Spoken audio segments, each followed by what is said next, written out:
नमस्कार साथियों, ज्ञान एकेडमी में आपका बहुत बहुत स्वागत है। तो आज की क्लास में बात करेंगे राजस्थान सीटी पेपर थर्ड के बारे में और कौन कौन से महत्वपूर्ण क्वेश्चन आपके एग्जाम में पूछे जा सकते हैं, उनका हम विस्तार से अध्ययन करेंगे। तो बने रहिए वीडियो में लास्ट तक, और अगर आप हमारे यूट्यूब चैनल पर नए हैं तो चैनल को सब्सक्राइब जरूर करें। अपने दोस्तों के साथ इस वीडियो को शेयर जरूर करना है। चलिए साथियों, शुरू करते हैं। तो देखिए, आप क्वेश्चन नंबर फर्स्ट आपको दे रखा है। ऐतिहासिक स्थल मानगढ़ राजस्थान के किस जिले में है? हमको बताना है कि मानगढ़ का जो किला है वो राजस्थान के कौन से जिले में है। तो ऑप्शन आप देखिए, फर्स्ट दिया है डूंगरपुर, दूसरा ऑप्शन दिया है प्रतापगढ़, थर्ड ऑप्शन आपको दे रखा है राजसमंद, और फोर्थ ऑप्शन आपको दिया है बांसवाड़ा।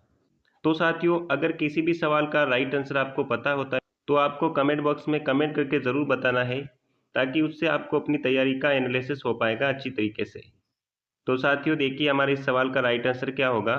तो ऑप्शन नंबर फोर्थ हमारा राइट आंसर होगा, यानी कि मानगढ़ का जो किला है वो बांसवाड़ा में है। और साथियों, आपको ये ध्यान में रखना है कि राजस्थान के जलियांवाला बाग के नाम से प्रसिद्ध है मानगढ़ किला। ये आपको ध्यान में रखना है कि राजस्थान का जलियांवाला बाग के रूप में प्रसिद्धि प्राप्त है मानगढ़ किले को। तो आपके लिए एक महत्वपूर्ण सवाल यहाँ से बन सकता है। तो चलिए साथियों, आगे बढ़ते हैं। दूसरा क्वेश्चन आप देखिए, क्वेश्चन नंबर 2 आपको दे रखा है। तो साथियों, क्वेश्चन नंबर 2 आप देखिए, पंचायती राज व्यवस्था है। हमको बताना है कि किस टाइप की व्यवस्था है पंचायती राज व्यवस्था। ऑप्शन आप देखिए, फर्स्ट दिया है स्थानीय सरकार की, दूसरा ऑप्शन दिया है स्थानीय स्वशासन की, तीसरा ऑप्शन आपको दिया है स्थानीय प्रशासन की, और फोर्थ ऑप्शन आपको दे रखा है ग्रामीण स्थानीय स्वशासन की। तो ये एक महत्वपूर्ण सवाल है आपके एग्जाम के लिए कि पंचायती राज व्यवस्था किस टाइप की व्यवस्था होती है। तो साथियों, हमारी इस सवाल का राइट आंसर होगा ऑप्शन नंबर फोर्थ, यानी कि ग्रामीण स्थानीय स्वशासन की व्यवस्था होती है पंचायती राज व्यवस्था। राइट, ये आपको ध्यान में रखना है, एक महत्वपूर्ण सवाल आपके एग्जाम के लिए पूछा जा सकता है। तो एक ग्रामीण स्थानीय स्वशासन की व्यवस्था है पंचायती राज व्यवस्था। तो साथियों, अगला क्वेश्चन दिया है क्वेश्चन नंबर 3। राजस्थान में छावनी बोर्ड की स्थापना कहाँ पर की गई है? हमको बताना है कि छावनी बोर्ड की स्थापना राजस्थान में कहाँ पे की गई है। ऑप्शन आप देखिए, फर्स्ट दिया है नसीराबाद, दूसरा ऑप्शन आपको दिया है माउंट आबू, थर्ड ऑप्शन आपको दिया है जोधपुर, और फोर्थ ऑप्शन आपको दिया है बाड़मेर। तो साथियों, हमारे इस सवाल का राइट आंसर होगा ऑप्शन नंबर फर्स्ट, यानी कि राजस्थान में छावनी बोर्ड की स्थापना की गई है, वो की गई है नसीराबाद में। और आप सभी को पता होगा कि नसीराबाद से ही राजस्थान में 1857 की क्रांति का शुरुआत हुई थी। 1857 की क्रांति की शुरुआत हुई थी, इसीलिए राजस्थान में नसीराबाद में छावनी बोर्ड की स्थापना की गई थी। चलिए साथियों, अगला सवाल देखते हैं। क्वेश्चन नंबर फोर्थ आपको दिया है, जनगणना 2011 के अनुसार राजस्थान की कुल साक्षरता दर थी। हमको बताना है कि 2011 में राजस्थान की साक्षरता दर कितनी रही है। तो साथियों, ऑप्शन आप देखिए, फर्स्ट दिया है 66.1%, दूसरा ऑप्शन दे रखा है 76.5%, थर्ड ऑप्शन दिया है 61.1%, और फोर्थ ऑप्शन आपको दे रखा है 57.1%। तो साथियों, निश्चित रूप से जनगणना से आपके एग्जाम में एक सवाल बनेगा ही बनेगा। तो साथियों, हमारे इस सवाल का राइट आंसर आप कमेंट बॉक्स में कमेंट करके बता सकते हैं।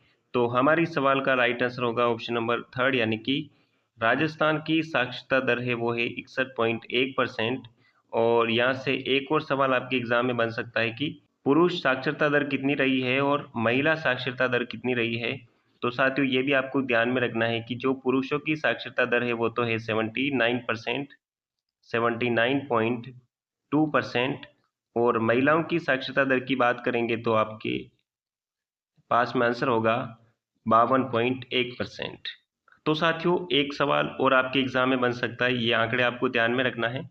तो 61.1 तो राजस्थान की कुल साक्षरता दर, और पुरुषों की साक्षरता दर 79.2, और महिलाओं की साक्षरता दर 52.1%। तीनों आंकड़े आपके लिए महत्वपूर्ण हैं। चलिए साथियों, अगला सवाल देखते हैं, क्वेश्चन नंबर 5। चलिए साथियों, अगला सवाल देखते हैं। क्वेश्चन नंबर 5 आपको दिया है, सौरभ 10 किलोमीटर उत्तर पूर्व में चलना शुरू करता है, उसके बाद दाईं ओर मुड़कर 7 किलोमीटर चलता है। अब दाईं ओर मुड़कर 10 किलोमीटर चलता है, तो सौरभ कौन सी दिशा में चल रहा है? साथियों, हमें बताना है कि सौरभ कौन सी दिशा में अब चल रहा है। तो साथियों, दिशा ज्ञान से आपके एग्जाम में कई सारे सवाल बनते हैं। तो उन सवालों को किस तरीके से हल करना है वो आप देखिए। तो साथियों, जब भी ऐसा क्वेश्चन बने आपको ध्यान में रखना है कि ये दिशा पूर्व दिशा होती है, ये दिशा पश्चिम दिशा होती है, ये दिशा उत्तर दिशा होती है और ये दिशा दक्षिण दिशा होती है। तो अगर दिशाओं का ज्ञान आपको है तो आप किसी भी सवाल को आसानी से हल कर सकते हो। तो साथियों, हमें कहा है कि सौरभ 10 किलोमीटर उत्तर पूर्व में चल रहा है। हमें बात करनी है उत्तर पूर्व की। तो साथियों, हमें सवाल में कहा है कि सौरभ 10 किलोमीटर उत्तर पूर्व में चलना शुरू करता है। यानी कि मान लेते हैं कि सौरभ अभी यहाँ पे खड़ा है तो 10 किलोमीटर उत्तर पूर्व दिशा ये वाली रही। तो इस तरफ चला वह 10 किलोमीटर। ये महत्वपूर्ण सवाल है साथियों, आपको ध्यान में रखना है। और उसके बाद में दाईं ओर मुड़कर तो ये दिशा उसकी दाईं दिशा होगी और यहाँ पर चलता है वह 7 किलोमीटर। और वापस से आप सवाल देखिए तो अब दाईं ओर मुड़कर तो वापस से वह दाईं ओर मुड़ता है, तो उसकी दाईं दिशा ये वाली होगी और इस तरफ वह 10 किलोमीटर चलता है। और साथियों, यहाँ पर भी वह 10 किलोमीटर चलता है। तो साथियों, ये वाली जो दिशा है वो होती है दक्षिण पश्चिम दिशा। यहाँ पर है पश्चिम और यहाँ पर है दक्षिण, तो दक्षिण पश्चिम दिशा ये होगी। तो हमारी सवाल का राइट आंसर होगा ऑप्शन नंबर 2, यानी कि सौरभ अब दक्षिण पश्चिम दिशा में चल रहा है। तो हमारी सवाल का राइट आंसर होगा ऑप्शन नंबर 2। तो साथियों, ऐसे कई सारे सवाल आपके एग्जाम में पूछे जाते हैं। तो साथियों, सवाल दिया है राजस्थान की वस्त्र नगरी के नाम से विख्यात है। राजस्थान की वस्त्र नगरी कौन से जिले को माना जाता है वो हमको बताना है। ऑप्शन आप देखिए, फर्स्ट दिया है पाली, दूसरा ऑप्शन दिया है भीलवाड़ा, थर्ड ऑप्शन आपको दे रखा है बाड़मेर और फोर्थ ऑप्शन आपको दे रखा है जैसलमेर। कई सारे स्टूडेंट्स को इस सवाल का आंसर पता होगा। तो राजस्थान की वस्त्र नगरी होती है वो है भीलवाड़ा, यानी कि ऑप्शन नंबर 2 हमारा बिल्कुल राइट आंसर है। ये आपको ध्यान में रखना है। चलिए साथियों, आगे बढ़ते हैं। देखिए क्वेश्चन नंबर 7। चलिए साथियों, अगला सवाल दिया है क्वेश्चन नंबर 7। 1 लाख तक की आबादी वाले शहरों के लिए नगर निकाय कौन सा होता है। तो हमें बताना है कि जिन शहरों की आबादी 1 लाख होती है तो वहां पर कौन सा नगर निकाय होता है। ऑप्शन आप देखिए, फर्स्ट दे रखा है नगर पालिका, दूसरा ऑप्शन दिया है नगर मंडल, तीसरा ऑप्शन दे रखा है नगर परिषद और फोर्थ ऑप्शन आपको दिया है नगर निगम। तो साथियों, हमारी सवाल का राइट आंसर होता है ऑप्शन नंबर फर्स्ट, यानी कि जिन शहरों की आबादी 20,000 से 1 लाख के बीच में होती है तो वहां पर होता है नगर पालिका। तो वहां पे होती है नगर पालिका। और जिन शहरों की आबादी 1 लाख से 5 लाख तक होती है तो वहां पे होती है नगर परिषद। और जिन शहरों की आबादी 5 लाख या उससे अधिक होती है तो वहां पर होता है नगर निगम। तो हमारे सवाल का राइट आंसर होगा ऑप्शन नंबर फर्स्ट। एक महत्वपूर्ण सवाल है साथियों, आपके एग्जाम में पूछा जा सकता है तीनों में से कोई भी एक, तो आपको तीनों ध्यान में रखना है। चलिए साथियों, अगला सवाल दे रखा है क्वेश्चन नंबर 8। और रीजनिंग से आपके एग्जाम में कई सारे क्वेश्चन बनते हैं, तो उनको कैसे करना है आप देखिए कि निम्न श्रेणी को पूरा करो और यहाँ पे हमको 2 खाली स्थान दे रखे हैं। तो साथियों, जब भी 2 खाली स्थान आपके एग्जाम में दे रखे होते हैं तो आपको क्या करना है कि वहाँ पर 2 सीरीज मिक्स सीरीज होती है। ए से डी बना, डी से जी बना, जी के बाद में जे बना और जे के बाद में एम बना। और अगला शब्द कौन सा आएगा वो हम निकालेंगे अभी। आगे देखिए कि जेड से एक्स बना, एक्स से वी बना, वी से टी बना और टी के बाद में कौन सा शब्द आएगा वो भी हम निकालेंगे। तो साथियों, आप देखिए कि ए में अगर आप प्लस का 3 ऐड करोगे तो डी बनेगा, डी में भी प्लस का 3 ऐड करोगे तो यहाँ पे जी बनेगा, जी में भी प्लस का 3 ऐड करोगे तो जे बनेगा और जे में भी आपको प्लस का 3 ऐड करोगे तो एम मिलेगा। यानी कि अगला जो शब्द आएगा उसमें भी हमको +3 ऐड करना है। और साथियों, अगर m में प्लस का 3 ऐड करोगे तो आपके पास में मिलेगा m के बाद में NO और P, यानी कि अगला शब्द जो हमने निकाला वो है P। और दूसरी सीरीज आप देखिए कि Z से x बना यानी कि -2 किया, x से v बना यानी कि -2 किया और v से t बना -2 किया। t में से 2 माइनस करोगे तो आपके पास में आंसर आएगा। तो t में से 2 को माइनस करोगे तो आपके पास में मिलेगा r, टी में से अगर 2 को माइनस करोगे तो आपके पास में मिलेगा आर, यानी कि हमारी सवाल का राइट आंसर होगा वो होगा पी, जो कि ऑप्शन नंबर सेकंड में है। यानी कि हमारी सवाल का राइट आंसर होगा ऑप्शन नंबर 2। इस टाइप के सवालों को इस तरीके से हल करना है। आपको ध्यान में रखना है कि सबसे पहले ये पता लगाना है कि वो सीरीज बनी कैसे है, तो फिर आप आसानी से उस सवाल को हल कर पाएंगे। चलिए साथियों, अगला सवाल देखते हैं क्वेश्चन नंबर 9। चलिए साथियों, अगला सवाल देखते हैं क्वेश्चन नंबर 9। आपको दिया है आहट सभ्यता की एक विशेषता माना जाता है, जो है हमको बताना है कि आर्य सभ्यता किस टाइप की सभ्यता थी। ऑप्शन फर्स्ट आप देखिए कि कांस्य युगीन सभ्यता, दूसरा ऑप्शन दिया है लोह युगीन, थर्ड ऑप्शन दिया है ताम्र युगीन और फोर्थ ऑप्शन आपको दे रखा है प्रस्तर युगीन। तो साथियों हमारे इस सवाल का राइट आंसर होगा ऑप्शन नंबर थर्ड, यानी कि आहट सभ्यता एक ताम्र युगीन सभ्यता थी, यानी कि थर्ड ये ऑप्शन हमारा बिल्कुल राइट आंसर है। चलिए साथियों अगला सवाल देखते हैं, क्वेश्चन नंबर 10। तो साथियों सवाल दे रखा है राजस्थान में पंचायती राज का प्रवर्तक सर्वप्रथम हुआ है। तो हमको बताना है कि राजस्थान में सबसे पहले कहाँ से पंचायती राज संस्थाओं का आरंभ हुआ है। ऑप्शन आप देखिए, फर्स्ट दे रखा है नागौर में, दूसरा ऑप्शन दे रखा है सिरोही में, थर्ड ऑप्शन दे रखा है टोंक में और फोर्थ ऑप्शन आपको दिया है दौसा में। तो साथियों ये भी एक सिंपल सवाल है, इसका आंसर आप कमेंट बॉक्स में कमेंट कर सकते हैं। तो राजस्थान में पंचायती राज का प्रवर्तक हुआ है वो हुआ है नागौर से, और ये डेट आपको ध्यान में रखनी है 2 अक्टूबर 1959 को गांधी जयंती के अवसर पर राजस्थान में नागौर में पंचायती राज संस्थाओं का शुभारंभ किया गया था। चलिए साथियों अगला सवाल देखते हैं, क्वेश्चन नंबर 11। तो साथियों सवाल दे रखा है आज़ाद हिंद फौज की स्थापना हुई थी। हमको बताना है कि कौन से देश में आज़ाद हिंद फौज की स्थापना की गई थी। ऑप्शन आप देखिए, फर्स्ट दे रखा है जापान, दूसरा ऑप्शन दे रखा है बर्मा, थर्ड ऑप्शन आपको दे रखा है सिंगापुर में और फोर्थ ऑप्शन आपको दे रखा है जर्मनी में। तो साथियों ये भी एक सिंपल क्वेश्चन है, तो आपको आना चाहिए कि आज़ाद हिंद फौज की स्थापना की गई थी, वो की गई थी सिंगापुर में, और ये डेट भी आपको ध्यान में रखनी है कि 1 सितंबर 1942 में आज़ाद हिंद फौज की स्थापना की गई थी। चलिए साथियों आगे बढ़ते हैं, क्वेश्चन नंबर 12 आप देखिए। तो सवाल दे रखा है कि मनुष्य के रुधिर का पीएच मान कितना होता है। हमको बताना है कि मानव के रक्त का पीएच मान कितना होगा। ऑप्शन आप देखिए, फर्स्ट दे रखा है 7, दूसरा ऑप्शन दे रखा है 8, थर्ड ऑप्शन आपको दे रखा है 7.4 और फोर्थ ऑप्शन आपको दे रखा है 7.8। तो साथियों विज्ञान से आपके एग्जाम में कई सारे सवाल पूछे जाते हैं, तो आपको ध्यान में रखना है कि मनुष्य के रुधिर का पीएच मान होता है वो होता है 7.4, यानी कि थर्ड ऑप्शन हमारा बिल्कुल राइट आंसर है। मनुष्य के रक्त का पीएच मान 7.4 होता है। चलिए साथियों अगला सवाल दिया है क्वेश्चन नंबर 13 कि पटवों की हवेली स्थित है। तो हमको बताना है कि पटवों की हवेली कहाँ पे स्थित है, कौन से जिले में स्थित है। ऑप्शन आप देखिए, फर्स्ट दे रखा है जैसलमेर, दूसरा ऑप्शन दिया है कोटा में, थर्ड ऑप्शन दिया है धौलपुर में और फोर्थ ऑप्शन आपको दे रखा है जोधपुर में। तो साथियों आपको ध्यान में रखना है कि पटवों की हवेली जो स्थित है वो है जैसलमेर में, यानी कि फर्स्ट ऑप्शन हमारा बिल्कुल राइट आंसर है। और हम देख लेते हैं कि कौन कौन से महत्वपूर्ण तीर्थ स्थान हैं जैसलमेर में। तो साथियों आपको ध्यान में रखना है कि एक जो किला है जैसलमेर का जिसको गोल्डन फोर्ट भी कहा जाता है, तो वो जैसलमेर में है, एक महत्वपूर्ण किला है, ये भी आपके एग्जाम में पूछा जा सकता है। एक महत्वपूर्ण स्थान और आपको ध्यान में रखना है वो है तन्नौर माता मंदिर, ये भी एग्जाम में पूछा जाता है, तो ये भी आपको ध्यान में रखना है जो कि जैसलमेर में है। एक और सवाल आपके एग्जाम में पूछा जाता है कि डेजर्ट नेशनल पार्क कहाँ पे है, तो वो भी जैसलमेर में है। डेजर्ट नेशनल पार्क ये भी आपके एग्जाम में पूछा जाता है, तो ये भी आपको ध्यान में रखना है। ये तीनों महत्वपूर्ण लोकेशन है जो कि जैसलमेर के आपको ध्यान में रखना है तीनों ही। तो दोस्तों अगला सवाल दिया है क्वेश्चन नंबर 14, कृष्णार्पण शब्द में कौन से समास का प्रयोग किया गया है। तो समास के और संधि से आपके एग्जाम में कई सारे क्वेश्चन पूछे जाते हैं, तो साथियों हमको बताना है कि कृष्णार्पण में कौन कौन सा समास है।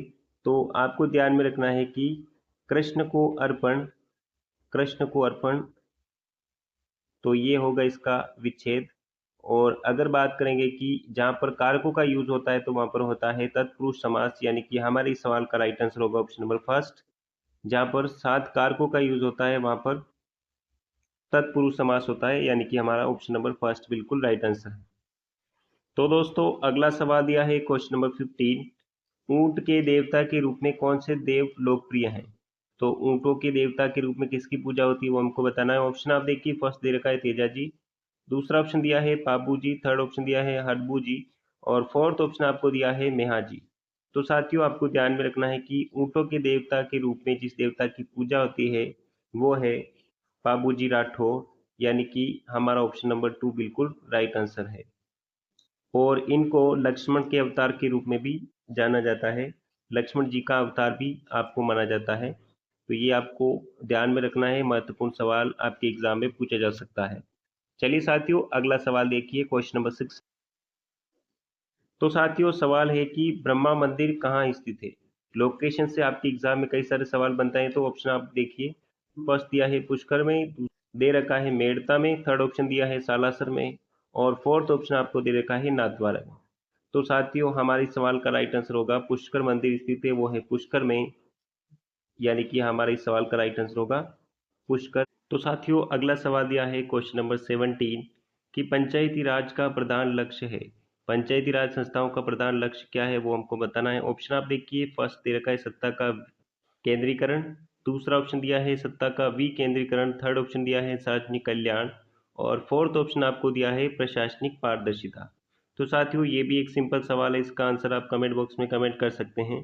तो पंचायती राज का प्रधान लक्ष्य है वो है सत्ता का विकेंद्रीकरण, यानी कि ऑप्शन नंबर 2 हमारा बिल्कुल राइट आंसर है।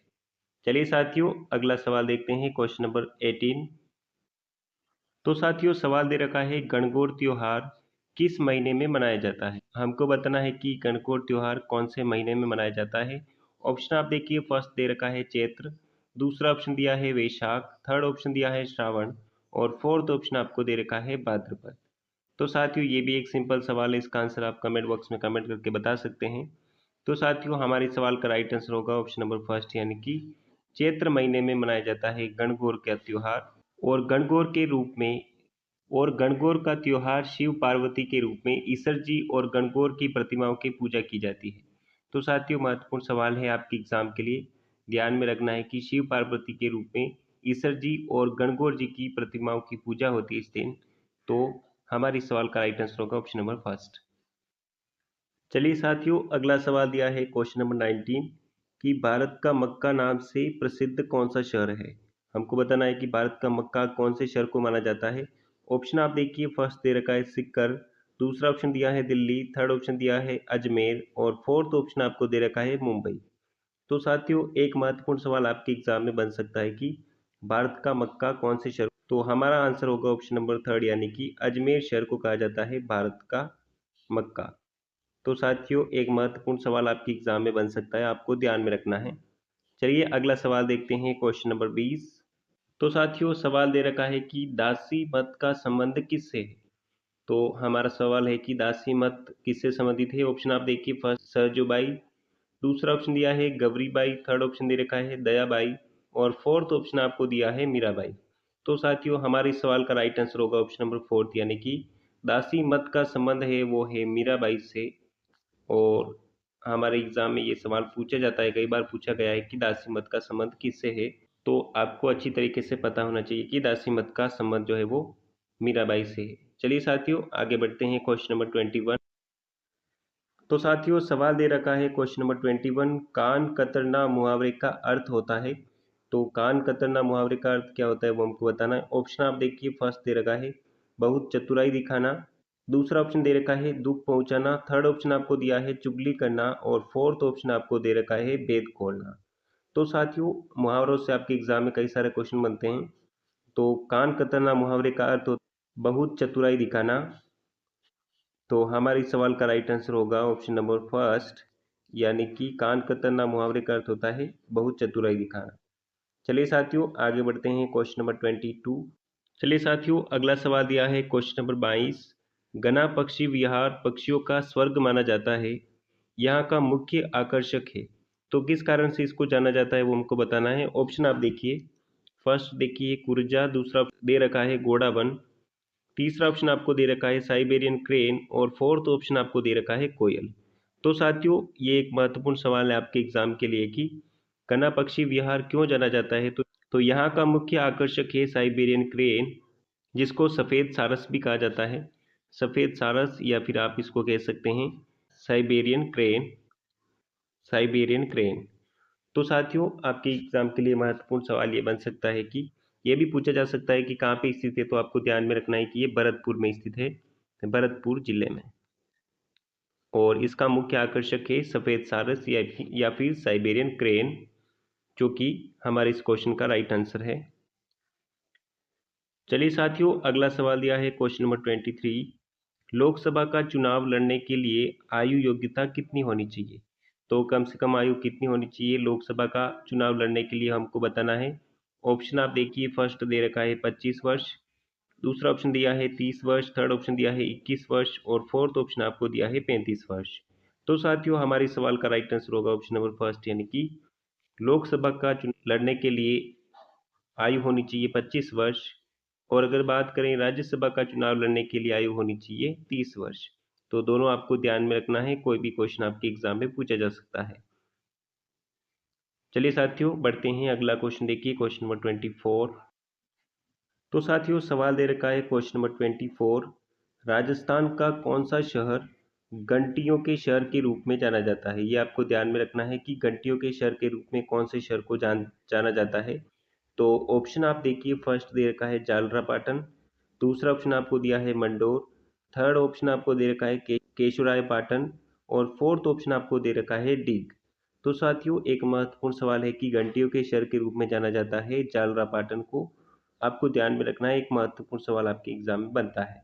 और ये स्थित है झालावाड़ में, ये भी आपको ध्यान में रखना है कि झालावाड़ में स्थित है झालरापाटन, और इसको जाना जाता है, इसी को जाना जाता है घंटियों का शहर। चलिए साथियों आगे बढ़ते हैं, क्वेश्चन नंबर 25।